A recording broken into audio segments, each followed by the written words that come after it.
Why Medina?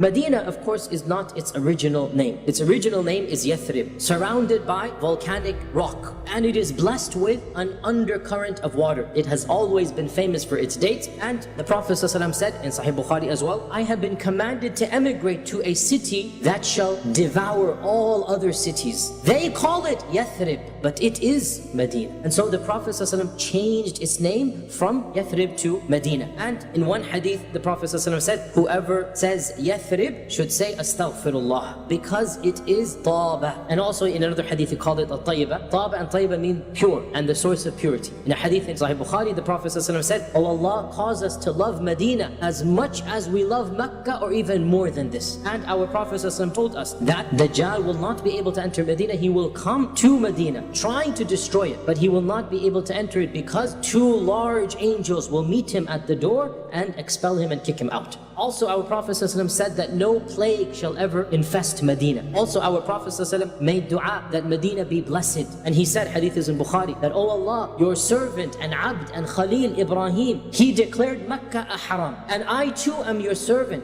and your Abd and your Rasul. So I make dua to you to make Medina a haram. Haram is an area of land that certain things which are halal outside of it become haram inside of it. For example, carrying weapons is haram in the haram. And so Medina is considered the second Thani al-Haramain, the second haram in our religion. Mecca was blessed, some say from when the creation was created, and then Ibrahim announced its blessing. Whereas Medina became blessed with the emigration of the Prophet ﷺ to it. The Prophet ﷺ said that no one shall plot to harm Medina except that Allah will dissolve him like salt is dissolved in water. Of the miracles that Allah Azza wa Jal chose Medina for, and this is clearly a divine wisdom, that subhanAllah, out of all of the tribes of Arabia, out of all of the places in the peninsula, the Prophet ﷺ had a direct blood connection with the people of Medina. In fact, he is a second cousin of some of them. The Prophet ﷺ is a second cousin to the Khazraj, because his grandfather's mother is a Khazraji.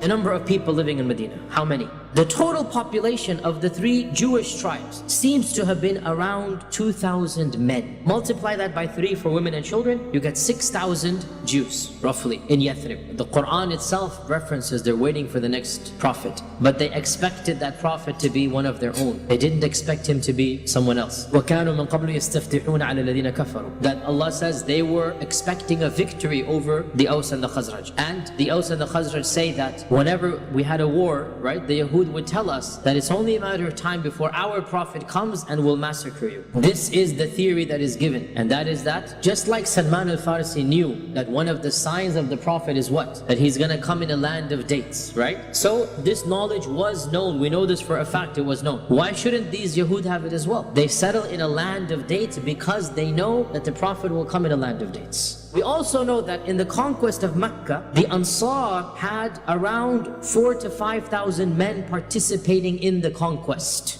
So 4,000 to 5,000 multiplied again by average of 3, you have 12,000 to 15,000 Arabs. So quantity-wise, the Arabs seem to be double the Jews. But the Jews had the power because they had the money, and because they had the land, and because they had fortresses. And so a rough quantity we get of the people of Medina, roughly around 20,000 people. The Prophet ﷺ arrived in Medina, now we don't have an exact date, the first week of Rabi' al-Awwal, most likely. And Ibn Ishaq mentions that he arrived on a Monday, and this corresponds to September of the year 622 CE. So 622 is when one Hijrah begins. Medina is not like a major metropolitan city. Medina is not continuously populated. Medina had small pockets, and every tribe, it was in its own small area. The very first settlement of these small settlements of the entire city was that of Quba, outside of what we now call central Medina, and these were separated by either desert or by large date plantations. So the Prophet ﷺ, when he arrived, we know he arrived in Quba, and Abdullah ibn Salam narrates that when the Prophet ﷺ entered Medina, the people rushed to take a look at him, and I was of the first who arrived. When his face became clear to us, I knew that this face was not the face of a liar.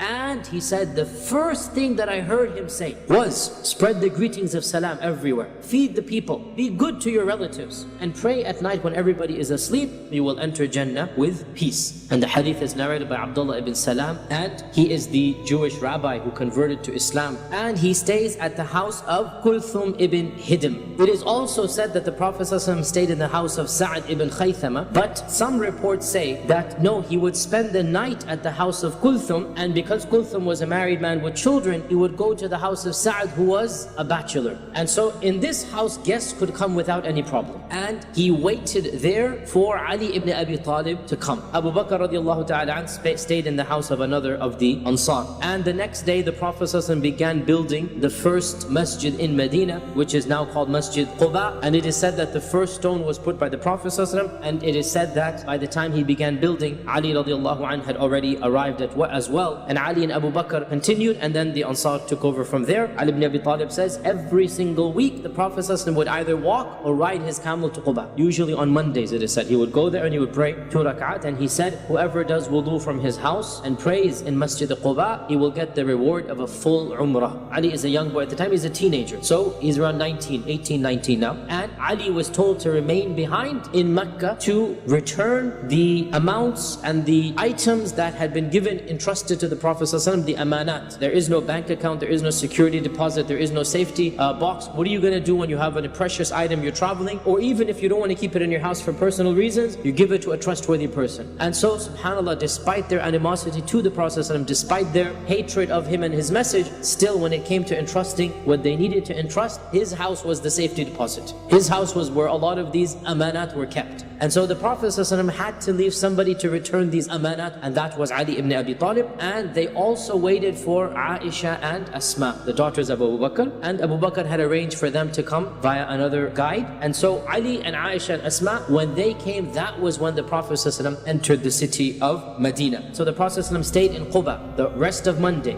Tuesday, Wednesday, Thursday, and he announced on Thursday night that he will enter Medina the next morning. And on Friday morning, he ﷺ leaves Quba, and Salatul Jum'ah occurs in the middle. So the first Jum'ah that the Prophet ﷺ prayed was neither in Quba, he actually prays it in the tribe of Banu Salama region. And he gives the first khutbah, and this khutbah has been recorded by Ibn Ishaq and Al-Bayhaqi with a slightly weak chain. The first khutbah that he gave, 2 parts. The first part of it, he encouraged them to be generous, and he reminded them of the certainty of death and of meeting Allah subhanahu wa ta'ala. And that Allah Azza wa Jal would ask each and every one of them about what he had been given and what he spent with what he had been given. And in this khutbah there is a phrase that is a part of an authentic hadith that we all know, and that is that whoever is able to save himself from the fire, even if with half a date, even with a portion of the tamra, let him do so. And if he doesn't even have this, then with kalima tayyibah, with a good word, because every deed is multiplied 10 times. Then he sat down. That's the first khutbah. Second khutbah, he stood up. In the second khutbah, he began with what is called the khutbatul hajah. Verily all praise is due to Allah, and only Allah is worthy of being praised. Therefore we praise Him, and nasta'inuhu, we will ask for His help, and we seek refuge in Allah from the evil of our deeds and the consequences of our souls. Verily whomever Allah guides, no one can misguide. Whomever Allah misguides, no one can guide him back to the straight path. I testify that there is no deity worthy of worship except Allah, and Muhammad ﷺ is His messenger. This is khutbatul hajah. This khutbah is so powerful that people accepted Islam just because of this khutbah. And the most famous example is that of Limad al-Azdi, and he was from the leaders of the tribes of Yemen, and he was a medicine man. And when he entered Mecca, the people told him, beware of this man, Muhammad ﷺ. He is a sahir or a majnoon, or a'udhu billah, one of these things. So Limad said, I put cotton in my ears to make sure that I don't hear what he says, because they warned me so much I became terrified. So I put cotton in my ears every time I see him, so that I don't hear him. Then I said to myself that I am rajul aqil, I'm an intelligent man. I mean, how powerful can his speech be? If he's wrong, I'll guide him. If he's sick, I'm a medicine man, I'll cure him. So he took the cotton out and he walked up to the Prophet ﷺ and he said, your people have warned me about you, but I want to listen to what you have to say. So the Prophet ﷺ said, Inna alhamdulillah, nahmaduhu wa nasta'inuhu wa nastaghfiruh, wa na'udhu billahi min shururi anfusina wa sayyi'ati man yahdihillahu fala mudilla lahu wa ashhadu an la ilaha illallah. Then he said, Amma ba'd. He was going to begin the speech. Limad said, Qif, repeat these words that you just said. So the Prophet ﷺ repeated the entire speech. He hasn't even begun the lecture. And Limad said, that I have memorized the shi'r of the ins and the jinn. I've memorized the poetry of everyone out there, and I consider myself an intelligent and educated man. But wallahi, I have never heard anything as eloquent as this. By Allah, you must be a man whom Allah inspires. And khalas, he accepted Islam right then and there. Khutbatul Haja caused Dimad al-Azdi to accept Islam. So he started with Khutbatul Haja in the second khutbah, and then he said, the successful one is the one whom Allah has beautified his heart, زَيَّنَ لَهُ قَلْبُهُ, and has caused him to enter Islam after leaving kufr, and has chosen him above the rest of the people for the best of all matters. Love what Allah subhanahu wa ta'ala loves, and love Allah with your entire heart, and never tire of the speech of Allah and of the dhikr of Allah. Kalamullah is the Quran, the dhikr is His remembrance, and never let your heart become hard. Allah chooses what He wishes and what He blesses, and He has blessed this, meaning the Quran and the dhikr, to be the best deed. So worship Allah and do not associate partners with Him, and have taqwa of Him as He said that you should, and be sincere to Allah in all that you say. Love one another with the spirit of Allah between you, and remember that Allah hates that His promise be broken. Wassalamu alaikum. Where he stopped to pray Jum'ah, that also then became the masjid for that locality. And then after this khutbah, he then entered Medina.